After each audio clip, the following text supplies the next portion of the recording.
This is the Lydian Spin with Lydia Lunch and Timothy Seymour Dahl. How are you, my friend? Other than a little bit scratchy Yeah, down below. well, people might not, they might misinterpret what that means. No, I just had a little, I don't know, either food poisoning or stomach virus. Nothing dramatic, just annoying. Just Well, it's pain, going around. I a mean, little it's crampy, going it's going around, and it's weird because yeah, I was just again tested because first of all, tested because we're going to COVID Central in a few days, you and I, and then Oh I will my be God. tested immediately afterwards, and everything is fine. But you get a little stomach bug at this point, and it's like, well, I don't like it, but no biggie. What can you say? Right. Anyway, speaking about health, Yes. the World Health Organization has just reported by 2025, a mere less than 4 years away, half the world's population will live in water stressed areas. Now, the good news, if there is any, is that scientists have created a new technology that they say can remove almost all of the salt from seawater. And obviously, lack of clean water is one of the world's largest health problems. So, researchers from the Korean Institute of Civil Engineering and Building Technology created a new membrane known as a coaxial electrospun nanofiber membrane. I'm just saying that gives me a stiffy. The membrane removes 99.9% of salt from seawater. And now at this point, which these numbers are just so astronomical, by the World Health Organization statistics, they say already like 785 million people do not have access to clean drinking water, and another 2 billion people across the globe use drinking water that is contaminated with feces and other things. And we know that contaminated water can cause any number of diseases, diarrhea, cholera, dysentery, typhoid, polio. Now, they say that New York City has such clean water in spite of the fact that we are surrounded by three of the most polluted waterways in America, the Gowanus Canal, Newton Creek, and the Hudson River. But our water is piped down from the Catskills. And in the Catskills, they don't even get to drink their own water and often get health alerts about the water. I don't know where maybe New York City water is going up there. Yeah, I also claim that's why we've got such good bagels and pizza, two foods I rarely ever eat. Yeah, I mean, New York is, New Amsterdam. It's the one of these things where the engineering is pretty amazing. We'll see what happens. It still also is technically a flood zone. I'm not sure how it's ultimately going to work out, but the Northeast has pretty good water. I mean, particularly in okay, the water could be good, but then we have no idea how old the pipes are. So yeah. Lead poisoning in the pipes.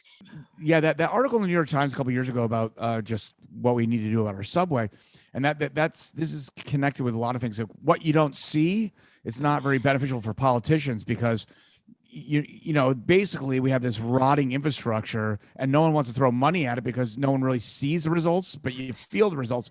I don't know what to say. I mean, well, I'm going to say this. In the meantime, in Times Square, they have a huge freaking Ferris wheel now to attract tourists. But I'm going to pick up on what you said. Two things you just said. One, New Amsterdam, and B, what you don't see, brings us to one of my favorite subjects. Yes. Now, Tim, it might feel like you have more right now, but the average person has about 3.3 pounds of microbes in the belly. And most people, of course, don't see them and don't have a clue. So this is something that the Artist Microbiome Museum in Amsterdam wants to change. And they opened in 2014 at the Amsterdam Royal Zoo. And their aim was to be more than a museum. Now, it's the only one of its kind in the world. And I love bacteria, viruses, microbes, all of this. The unseen world, I'm very comfortable in.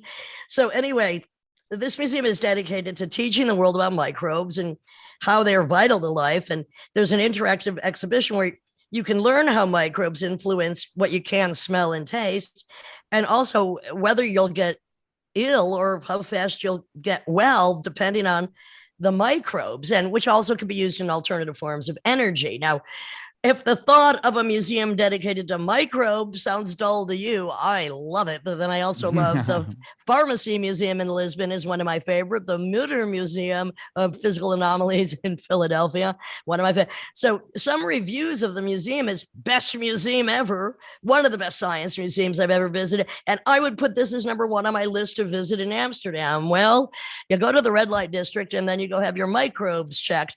But you can also, this is the interesting part. So you can take part in some hands-on activity to learn more about what is the smallest and most successful of life forms. And this includes a full body scan that shows visitors where the microbes are on their bodies and clothing. Plus, you can go and kiss somebody, and the kissometer will tell you how many bacteria you're exchanging with that filthy little tongue of yours. Oh, I can't wait to go. Well, the full body scan, in the Netherlands, I know if you want to pay out of pocket, you can. It's about 1,200 euros. You can get a full body MRI, which is basically it's like, well, this could maybe be a problem down the line. Like if you basically just want like a full scan of your body, like, okay, what could be potential problems? I kind of wouldn't want that, but and I've had it before, and the full body one. Okay. Oh, I mean, it's no fun going into those devices. But what's I interesting, don't mind them. Well, what's interesting is once on the same day in separate cities in different countries in Europe, Ian White, amazing percussionist drummer of Big Sexy Noise, we were both in one at the same time. Now that's far out. Horrifying. I know. Okay. Well, speaking of, well, we're in Netherlands, but say Benelux, which include Belgium, which is a story you sent me about a Belgian zoo that banned a woman who claimed she was having an affair with one of the chimpanzees. Now, that headline was a little misleading. It wasn't like they're porking or anything like that. I mean, if she went into the fucking chimpanzee cage or room, I don't know what you call them. I mean, she'd be torn to shreds. Well, I might have had a few relationships with a couple of damn pigs, but I don't think any of them were really chimpanzees. Some of them weren't even companion pets. Well, according to some of the chimp keepers, they were basically like, well, there has been negative effects. Like, I guess that one chimpanzee has been shunned from the rest of the pack and is always missing this woman. From having people stench on it. I don't think they're getting that close. They're going through glass.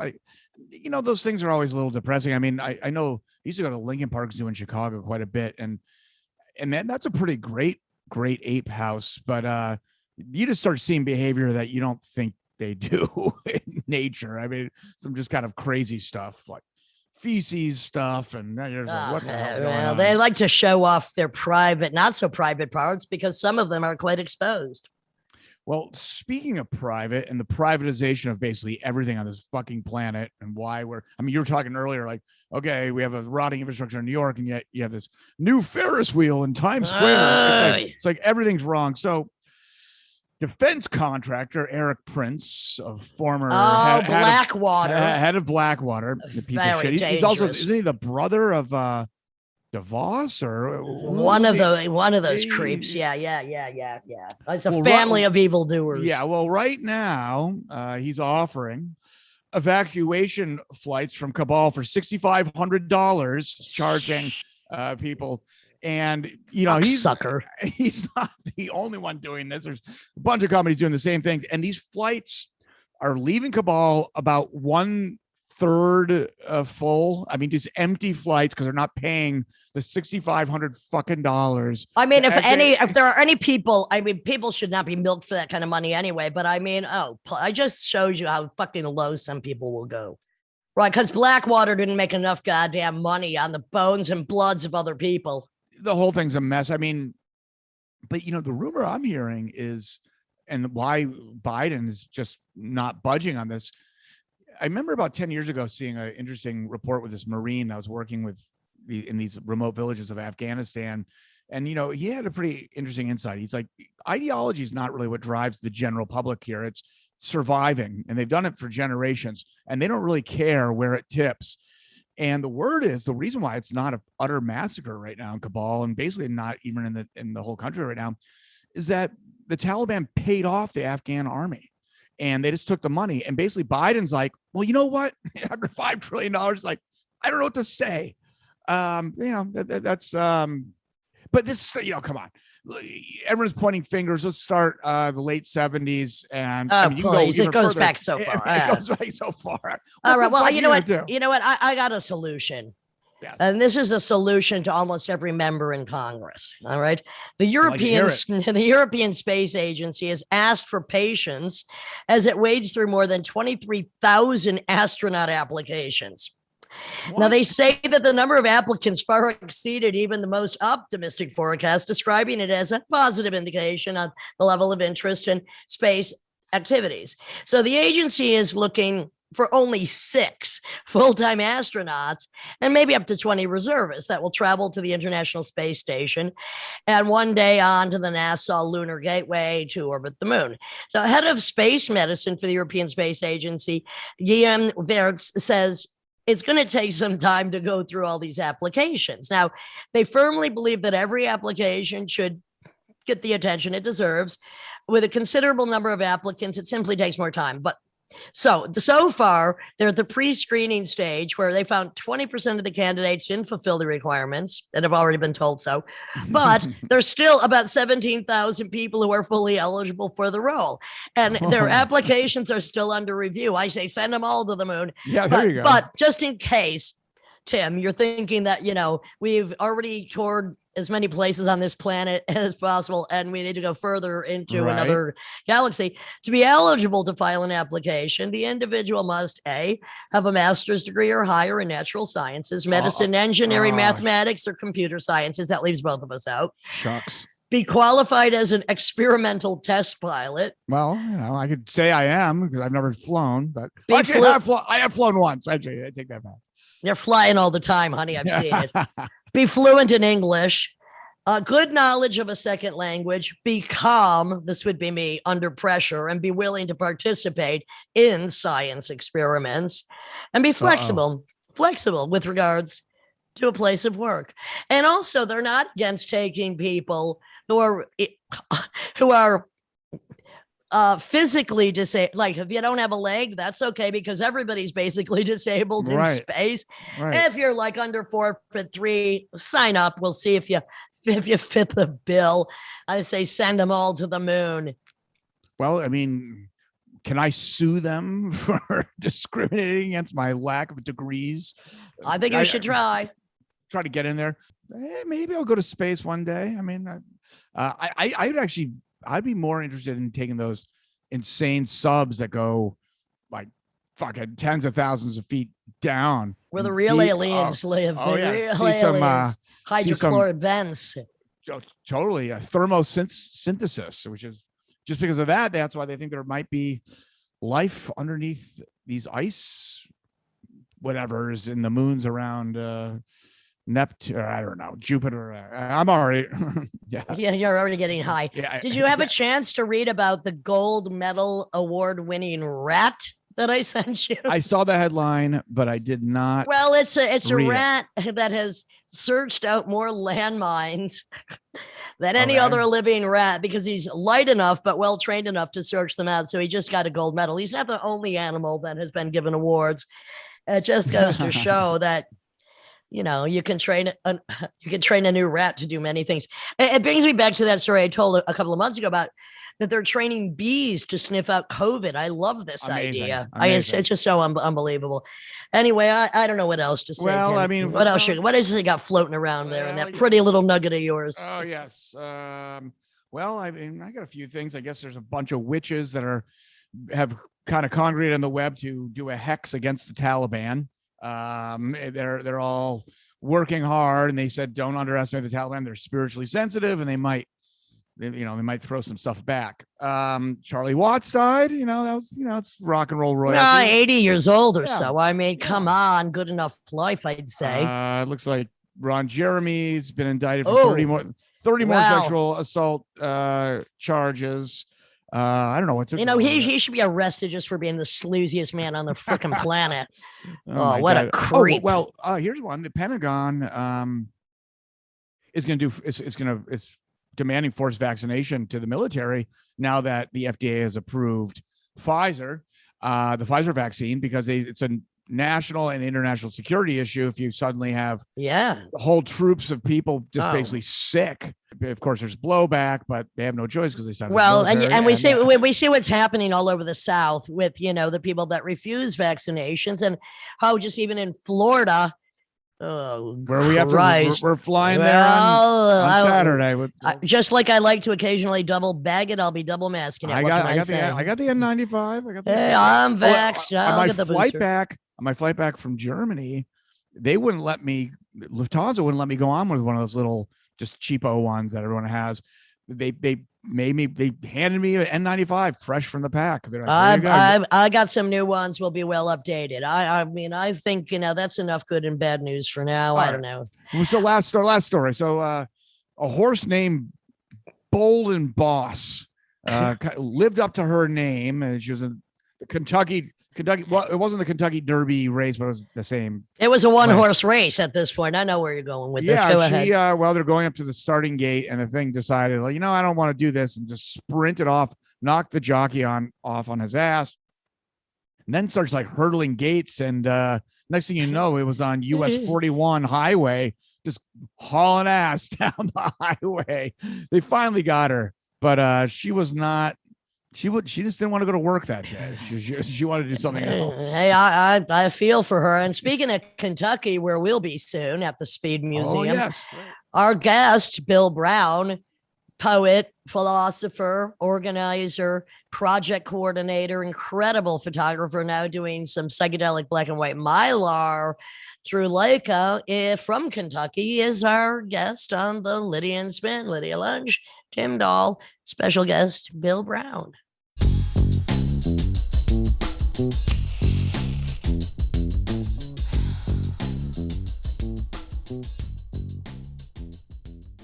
This is the Lydia and Spin with Lydia Lunch, Simon Slater, and Bil Brown. Our good co-host, Tim Dahl, is off somewhere in the nether regions of Germany doing God knows what. And I don't think at this hour he's in any state to talk to us. So it's just going to be me and Bil, and maybe Simon will pipe in.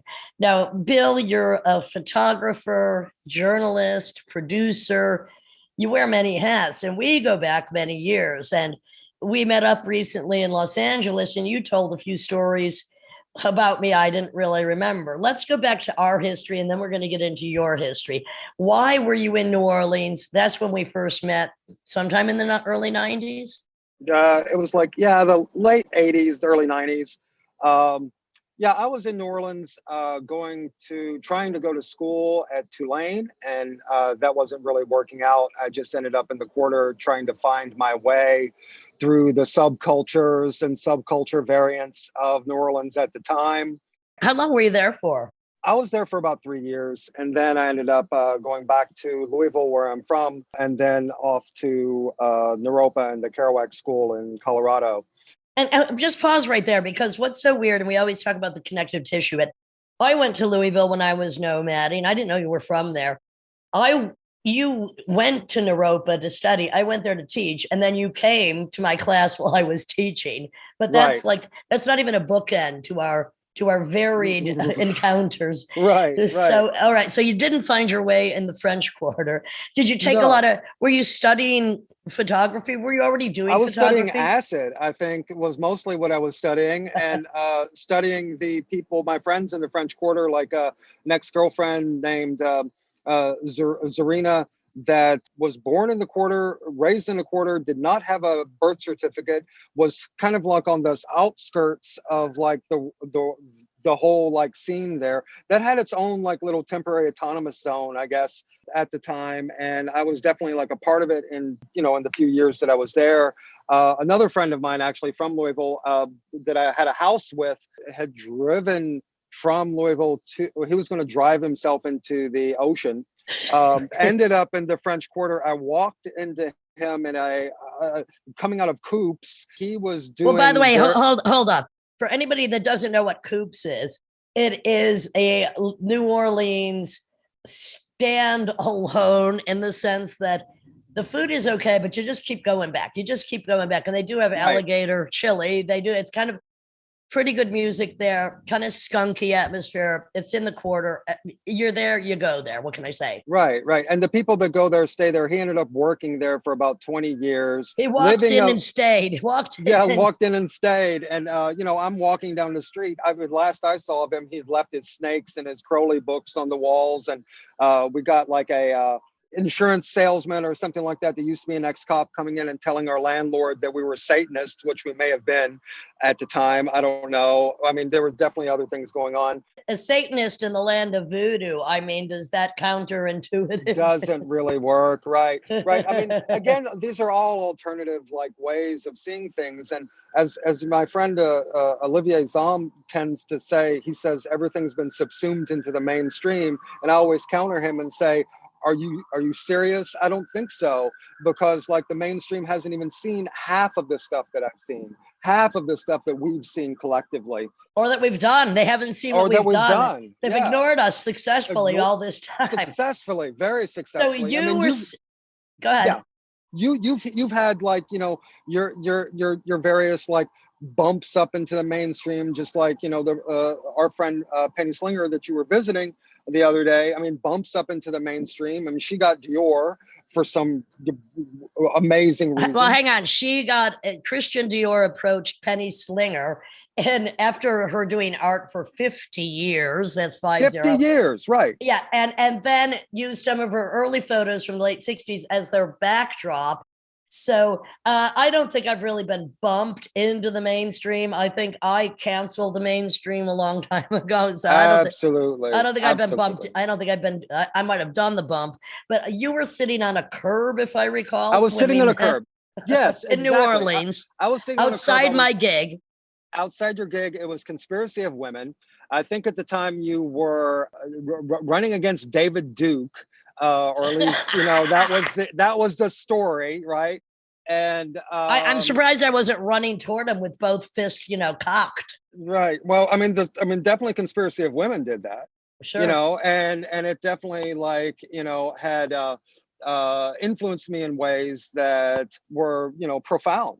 It's like when I talk to friends about like this whole thing about like non-binary, I'm like, well, I think that there's a point that some people can be non-binary and have heterosexual leanings or whatever. Because you're talking about me again. Yeah, because I think that there's been a whole like substrata of people for a few generations now, and you can trace that back further.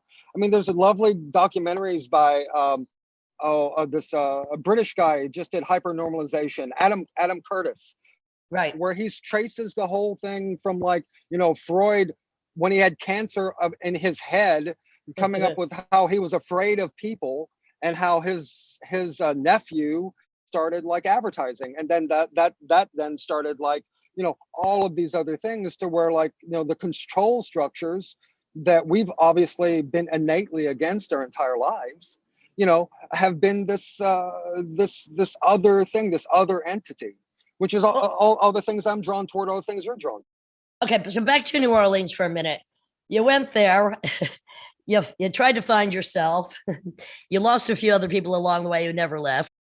Were you already doing photography when you got there? What did you go there to study? Because I mean, you've been to a few places, yeah. Yeah, I was studying there. I was studying ethnography and anthropology, actually. But I was also writing.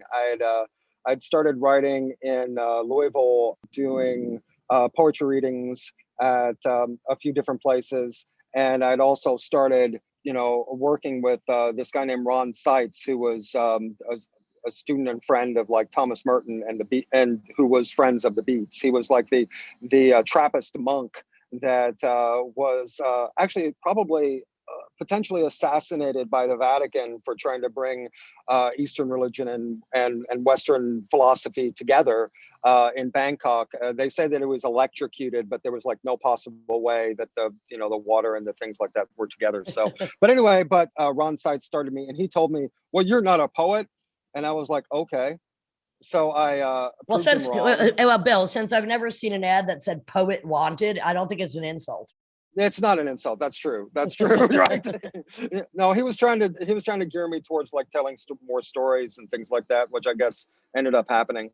Well, and what's interesting is it ended up happening, especially in your photography. We're going to get into that Yes. into a minute because I still want to kind of direct you like I mean, we've been kind of nomadic. We've jumped around. Yes. So Louisville, New Orleans, then where'd you go? What'd you do? And I want to know about when you went to Naropa. When was that? And you could have to describe for people who don't, I don't know why, people who don't know what Naropa is. That's it's a fine. very important place. Go ahead. So Naropa is a Buddhist college that was founded by Chogyam Trungpa Rinpoche in 1974. He had the foresight or initiative to bring in a lot of the counterculture from the 60s, not necessarily all of the people that were a lot of people that were doing a lot of psychedelic stuff, but also the poet Allen Ginsberg, poet Anne Waldman, who was at the time, she was directing St. Mark's Poetry Project in the Bowery, which is still today, a place that people go. Well, and by the way, Anne Waldman is still a very important poet. I mean, I don't Absolutely. know what, I mean, this is what I love about this podcast too, is talking about or referring to people of multiple different generations. I mean, she's the one who invited me to Naropa. She is still a really vibrant poet, and she's been going since the 60s. Yes, absolutely. She's been definitely going since the 60s. She co-founded it with Ginsberg and the poet Diane Kerouac. And Kerouac, Diane the DePrima. Kerouac crew. Yeah. And by the way, Diane DePrima, just as a subnote, is one of the, I mean, she helped release the Herbert Huncke book, who's the original beat, Absolutely. much before Burroughs and Ginsberg. Herbert Huncke, the original beat, just saying, we know these things. Go ahead. Yes. So I was definitely drawn to the beat generation. It was actually in a writing class in Kentucky where someone said, "Do you know anything about the beats?" And at the time, I kind of didn't. And I started looking them up. Actually, I was working at the library at the time, and a book fell off on my head. I was on acid at the library. I ended up getting fired. But this book fell off my head, hit me on the head, opened up. It was a book by Gay Talese called Thy Neighbor's Wife. Yeah, one of Tim Dahl's favorite, actually. Too bad he's not on this. I mean, Simon loves it. Opened up to the section, besides D.H. Lawrence, which I kind of flipped through, opened up to the section where William S. Burroughs in Naked Lunch was talking about autoerotic asphyxiation. I'm about like 18, 19 years old going, oh, this is great, and it's just kind of like go into that and then kind of look up the whole experimental tradition, which then of course leads me to you. How did all of that, how did those old white men, beat generation, which I always thought was a physical thing, not a poetic thing, how did that bring you to me? Giorno. John Giorno, who released this record that David Johansen, Williams Burroughs was on, called Better an Old Demon Than a New God. Yes. And Giorno, who smoked about 20 or more joints a day and was still doing poetry until he died. I did quite a few shows with him.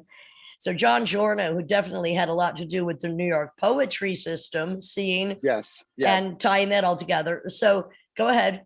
So Giorno, the Giorno Poetry Systems was at Naropa. Their library was pretty extensive. They just started to build the Ginsberg Library right before he passed away.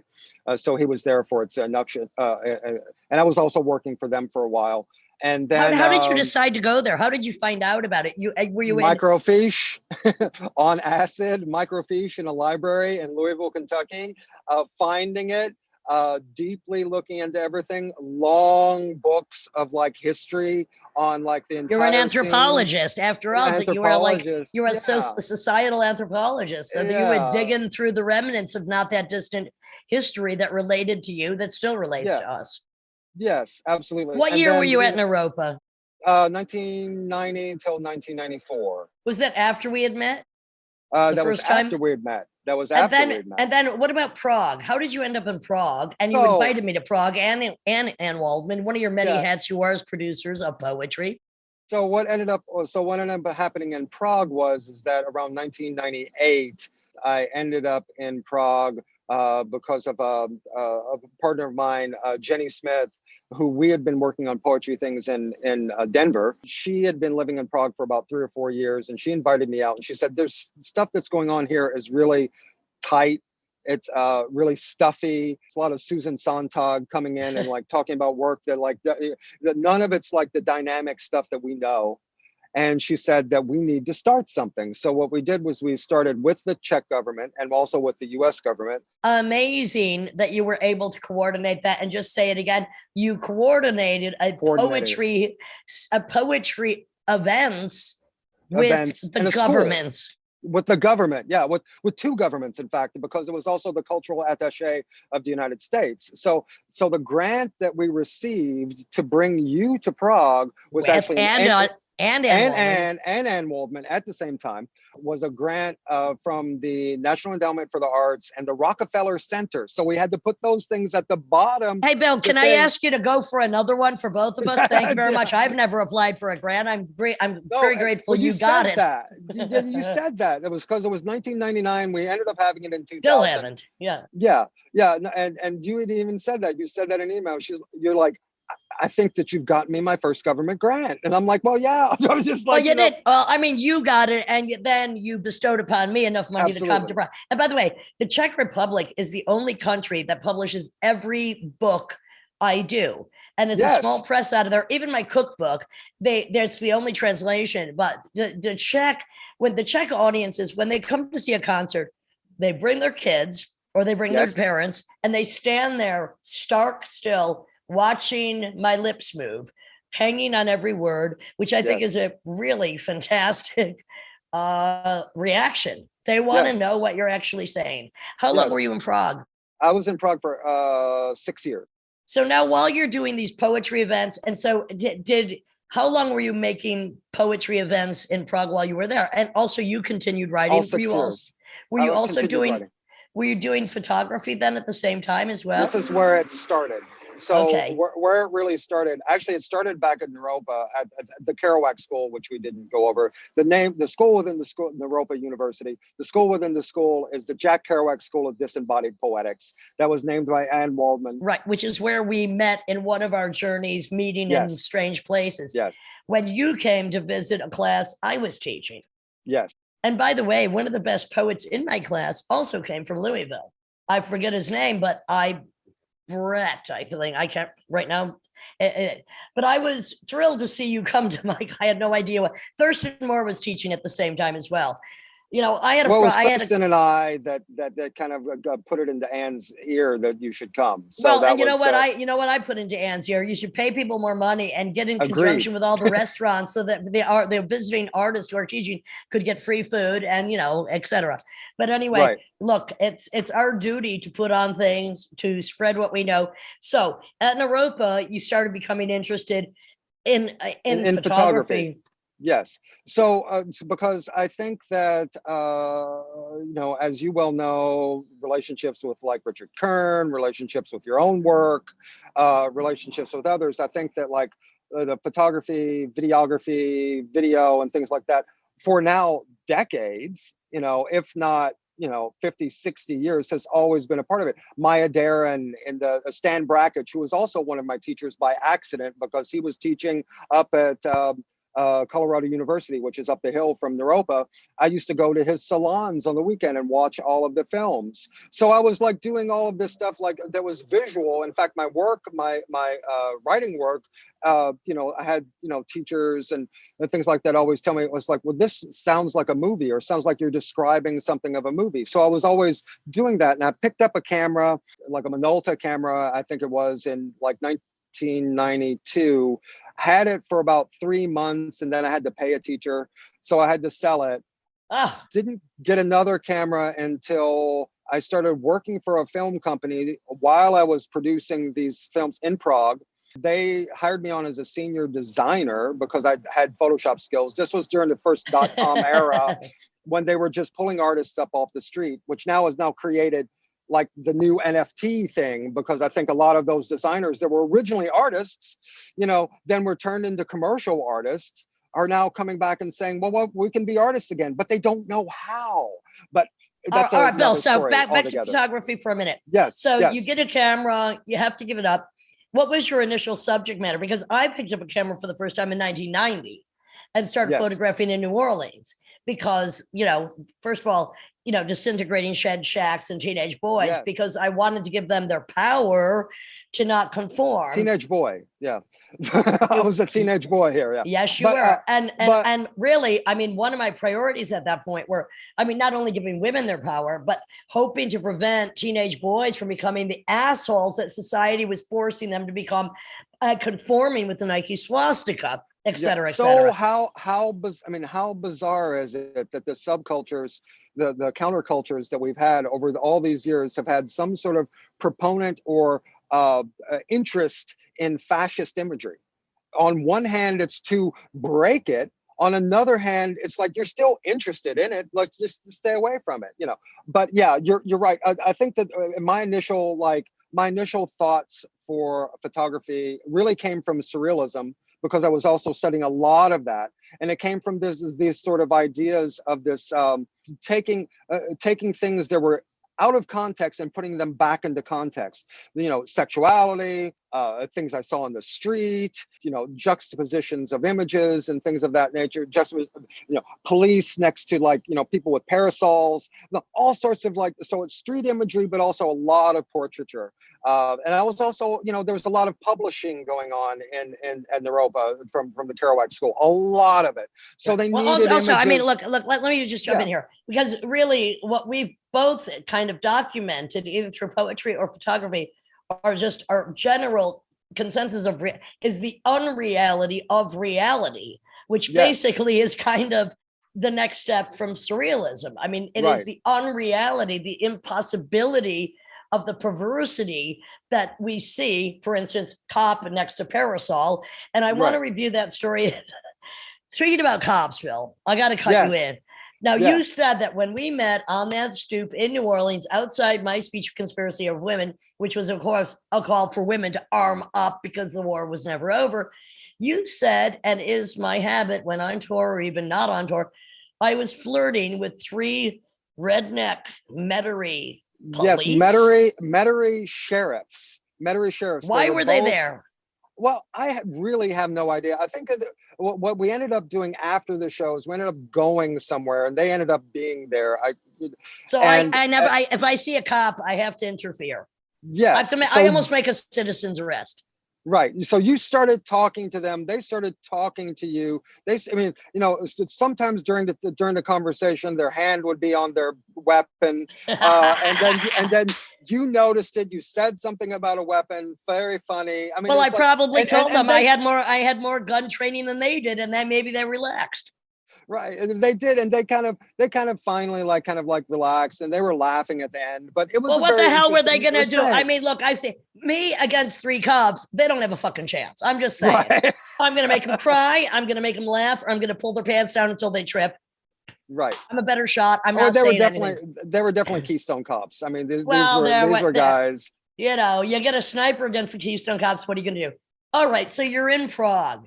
Yes. Beautiful place for photography. I mean, I have photos from the Bone Cathedral, Kutna Hora. Did you go there and photograph? Yes, I did. Yes, I did. Of course we did. Tell people what that is, because they don't know. We've been there. So there's this thing called an ossuary. And what an ossuary is they enumerate in Europe.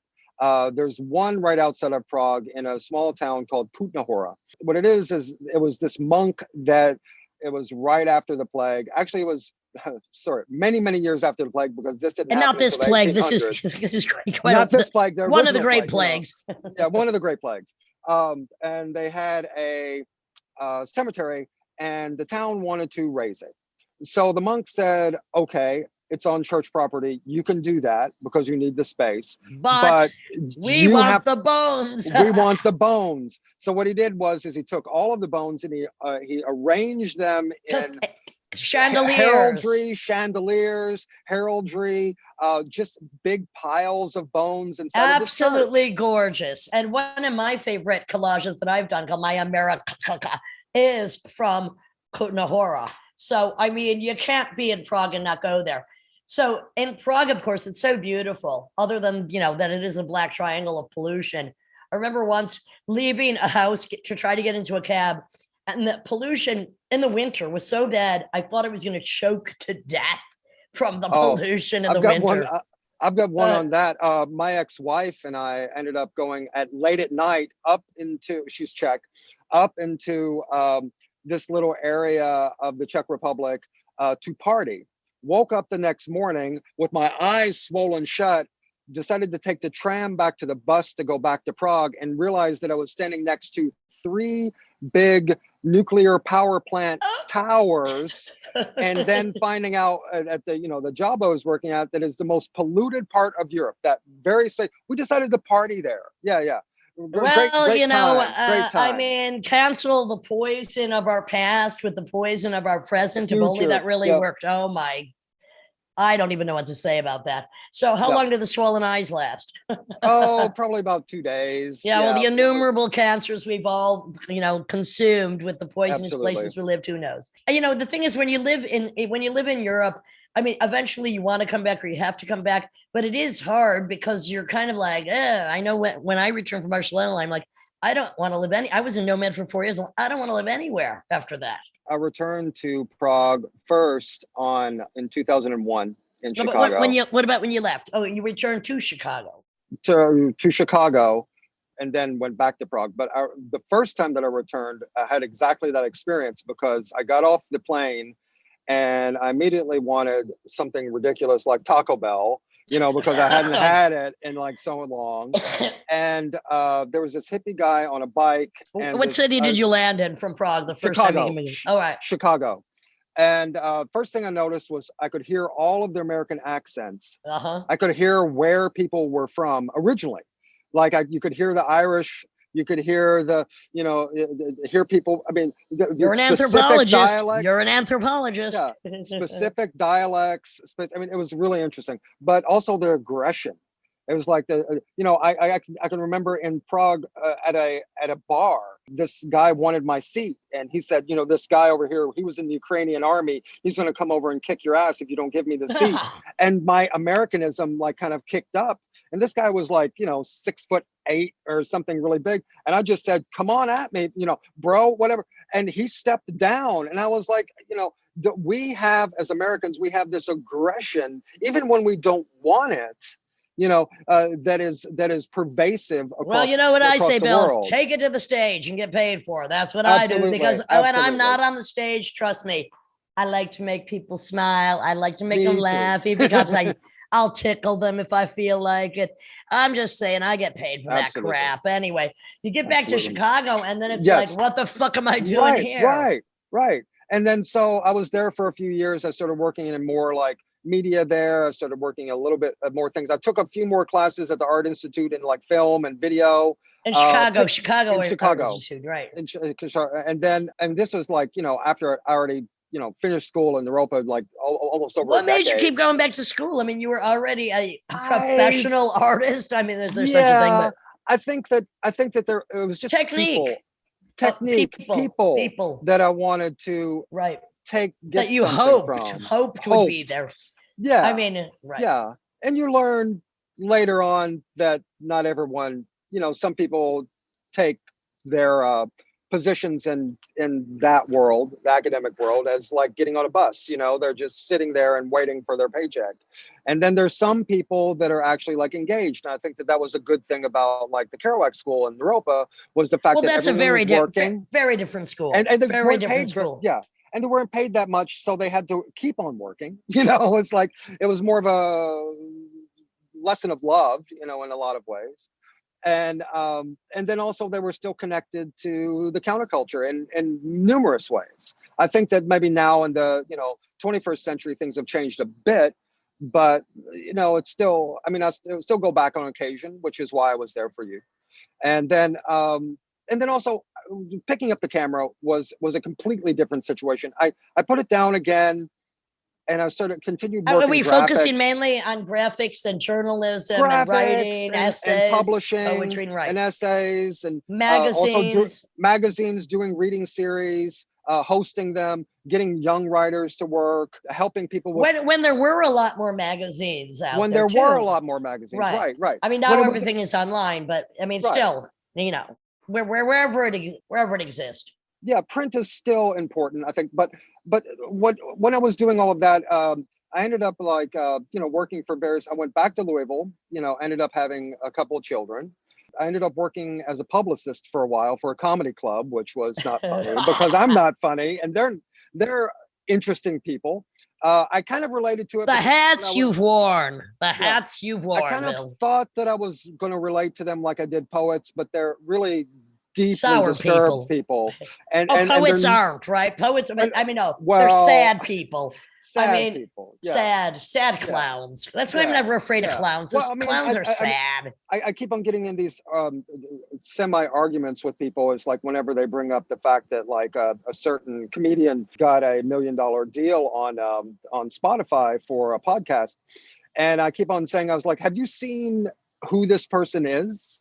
Have you really recognized like that this person doesn't care, that they purport this countercultural background, but they're not that at all.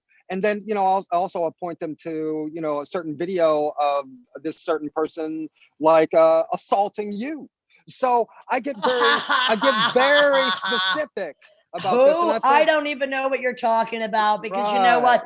The thing is, it pays to Yes. be fucking stupid, Bill. Our problem is, Agreed. Simon, our problem is, how dumb do you have to fucking be? It's what I say all the time.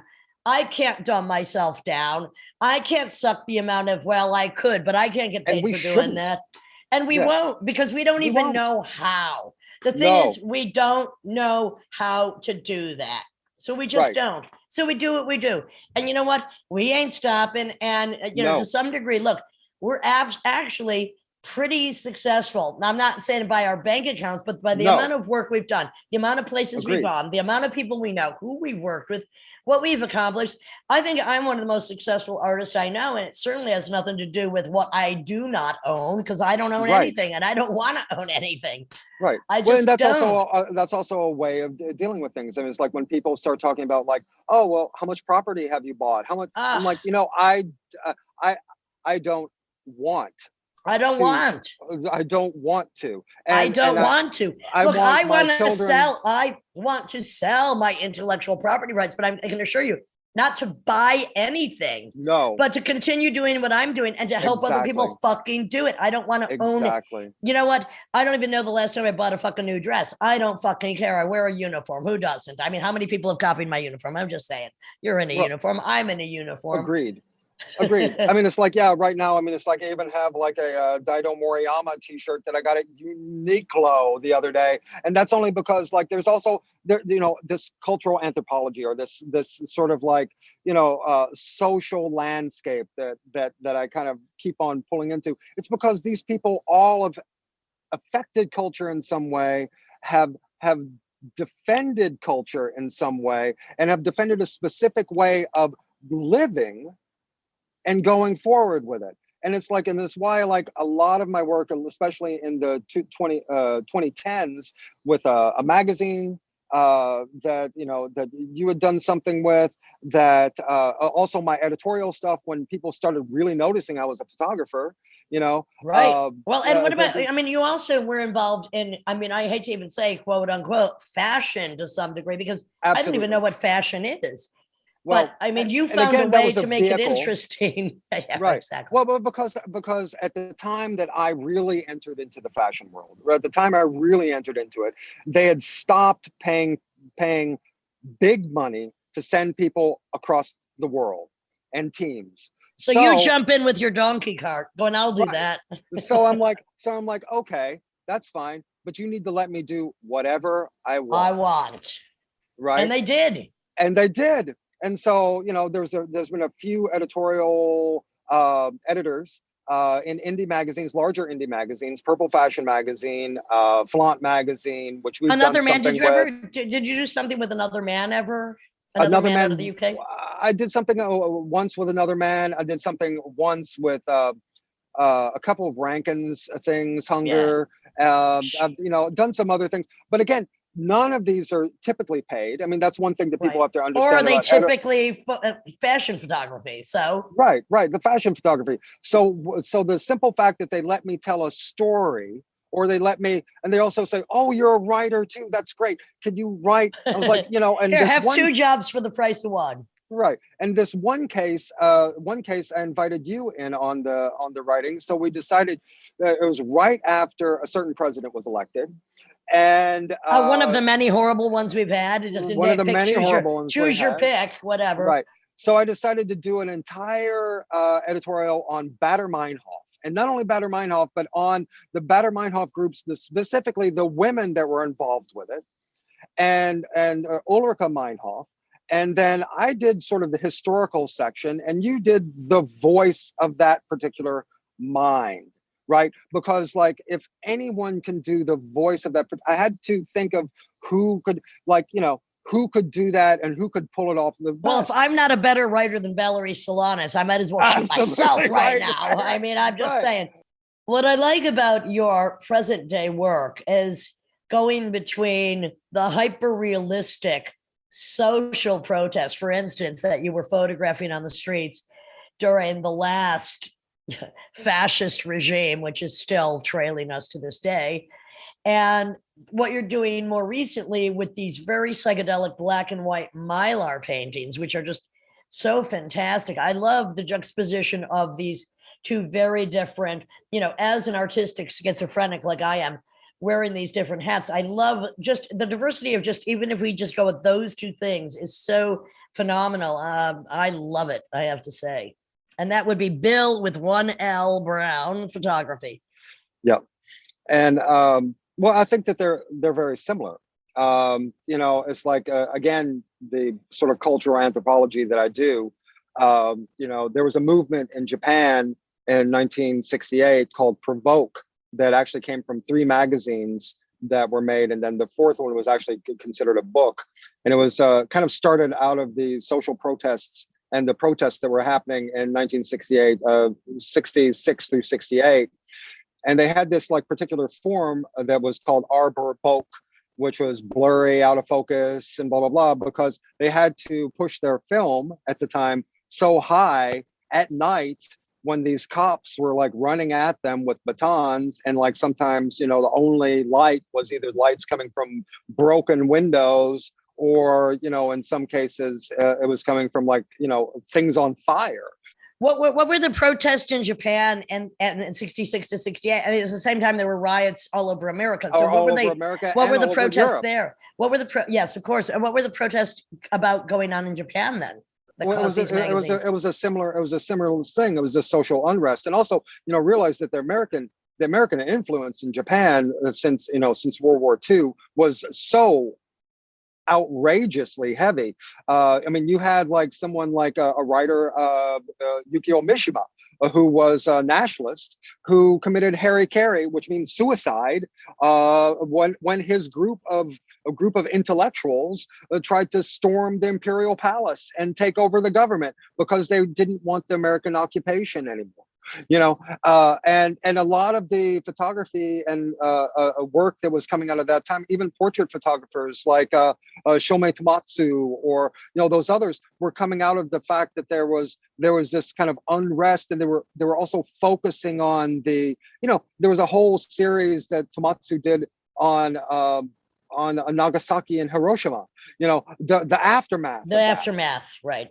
So by 68, you had like all of these younger photographers, you know, whether they're in their 20s or in their 30s, and younger artists, they were also drenched in the whole cultural thing. So there was the performance people like Butoh, and all this stuff was going on at the same time. So there's a lot of stuff, a lot of visual input, a lot of stuff to photograph, and writing was embedded into it. Provoke magazine was originally a poetry magazine, but like the thing that came out of it was the photos. So what ended up happening in 2016, right after November 9th, right after Diaper Donnie. Yeah, Diaper Donnie was elected. The Orange Clown. The streets started to light up down here, and I live in downtown LA. And so I could literally walk out of my front door, and there were people, I mean, and then we would walk with them. So I have like photos of that entire scene going on and things like that. And then by about like 2018, I was invited to do a show with the only company that I am still not an ambassador for, but I will support, which is Leica Camera. And there's a real strategic reason for that as well, because Leica literally kind of was the first people to really invent or popularize 35 millimeter photography in the form of a camera. Kodak, of course, democratized it, meaning that they capitalized on it over, the last like 180 years. But Leica really had this kind of general purpose idea, because everything before that was portrait, or this tradition called, there was much more constructed photography, which of course I come from that, doing the fashion stuff and doing the other things, come from that tradition as well. But I was really interested in the sort of like documentation, but not in a photojournalistic way. I wanted to make sure that it was really purely subjective, in the sense that like you knew that I was taking the photo. You knew that it was coming from someone that was there, that was in it. There's this one photo that Leica used as the kind of the promotion for it, because they didn't want to get too much into the politics. I was showing with Jim Marshall, who photographed a lot of people in the 60s and 70s, a lot of rock musicians, Bob Dylan, the Beats. He also had a series that his estate wanted to put forward, which was signs from the 60s. And a lot of it was like immigration, racial violence, overzealous cops, blah, blah, blah. Exactly the same things that we were dealing with in 2016. So that's when I asked you to kind of help me go through the constructed thing of the Baader-Meinhof fashion editorial, which kind of there was this multi-layered kind of like truth to it, to where I could tell a story, but then since the fashions were there, you would have like the fashion junkies that would look at it and go like, oh, well, oh, look, it's, such and such model with, and they're in McQueen, and, they would see that aspect of it, but then maybe some sort of message would get through as well. It's a really old form. It was actually an Aramaic form. The Bible was written in, called Pesher, to where you have one layer for the babes in Christ, the people that take everything fucking literally. And then you have one layer for like the initiates, and then one layer that is literally a map to get to a place. And the whole Baader-Meinhof. Right. And I'm going to have to review that, because I don't remember what I wrote, but I remember the project. So the whole Baader-Meinhof, go ahead. So the whole Baader-Meinhof thing was like, it was a warning, like the whole group of people that had been oppressed by this system were getting ready to do something, right? And it was evident that the catalyst, unfortunately, was the orange one. The catalyst, unfortunately, even though previous to that, we had the NSA, which I'm now going into another series, which is all about like surveillance. It's like, but previous to that, we had the NSA. Previous to that, we had like other things going on during the Obama administration. There were obviously something that we could look at. Globalization it has the best intentions and the worst intentions, and we need to be really particular. And I think it's only those of us that what Amiri Baraka would have called, who was also a teacher at Europa, Amiri Baraka would have called the griot, the town criers, the ones that are giving the good news. And so then the Mylar series, when it came up, it was 2017. And again, it was another fashion editorial. And Flaunt Magazine again asked me to do something for their Reflections issue. And I'd been in communication with the estate of a photographer, a psychedelic photographer from the 60s and 70s named Ira Cohen, his estate, about his Mylar series. And he did the Mylar Chamber series in the late 60s. And what it was is that he took people that were in his purview, which was like Jimi Hendrix, all these other people. And we'd been talking about like me highlighting it in the magazine or me doing some other things. Well, then I started thinking about it, and I was like, well, the best way that I can give homage in a sense to this is to actually try it, is to actually do it and actually see what it is, because no one at the time was doing it. Now there's a few mistakes that I made along the way. First thing I did was I started it in New York during Fashion Week. and And the people that I had a fashion stylist who pulled 57 different fashions from all of the different fashion houses that were in New York at the time for fashion. And also a few that were coming in from Europe. And we did that. I had a really, I got onto ShareSpace, and found a place that was a makeshift studio that was close to our place where we were staying in Brooklyn, and set up the whole thing, set up the Mylar, did this. We got the stylist helped me get a makeup team. The makeup team was probably in the business one of the best in the business. Okay, which means that they're connected to everyone. And also, the stylist had to tell all of these fashion brands what I was doing. Because if anybody doesn't know what these look like, they're extremely psychedelic. Extremely psychedelic. What they are is that you take, Mylar is a very cheap material. It's typically used for like grow rooms, which is probably why this 1960s like psychedelic photographer used it, but figured it out. But I can think that's the case. But it's a really thin material. It's also translucent. It's also called Bopet, which is kind of an interesting name. It's reflective. It's almost liquid-like, but also it rips really easy. So that also creates other types of forms and things like that. Well, put it this way. It is, to the average mind or corporate fashion mind, the last type of inspiration you'd want to use to shoot a fucking dress. Yes, right, because it warps everything. It's like the most movable fun mirror you could ever see. It is it is a psychedelic funhouse reflection, and I don't even know how you got away with photographing all of this New York Fashion Week stuff without getting scalped. And you have very long hair. I don't know how you got away with it. And so then what ended up happening was that we got away with it because she asked some people, and then she pulled things from other editorials that she was doing. And she was a really crazy stylist anyway. And we pulled together all these models, some that she knew, some that agencies gave me.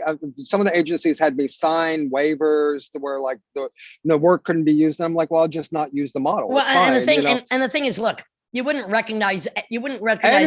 Twiggy. Yes. You wouldn't recognize a Kardashian in front of a fucking piece of Mylar. No, right, exactly. So what ended up happening was I did the shoot, and then I did it 1 week in New York, and then I came back to LA, and then we shipped a lot of fashions out here and pulled some other stuff from Japan out here, and I did another week here. And here I focused on Annie Lennox's child, Errol DeWild, who's the rock photographer, Anne DeWild's daughter, who's she's a musician herself, and I focused on I photographed a few poets, and I did some other things, and I did it here too. Here it turned out a little bit differently because I had an assistant that we both know that was a little bit more heavy-handed about the lighting. Tended to think he knew everything, but the work from New York and the work from here turned into a different kind of like situation in both cases. So anyway, Flaunt publishes it. They choose their images out of the 3,000 that I gave them. There were 11,000, almost 12,000 unique shots in different ways.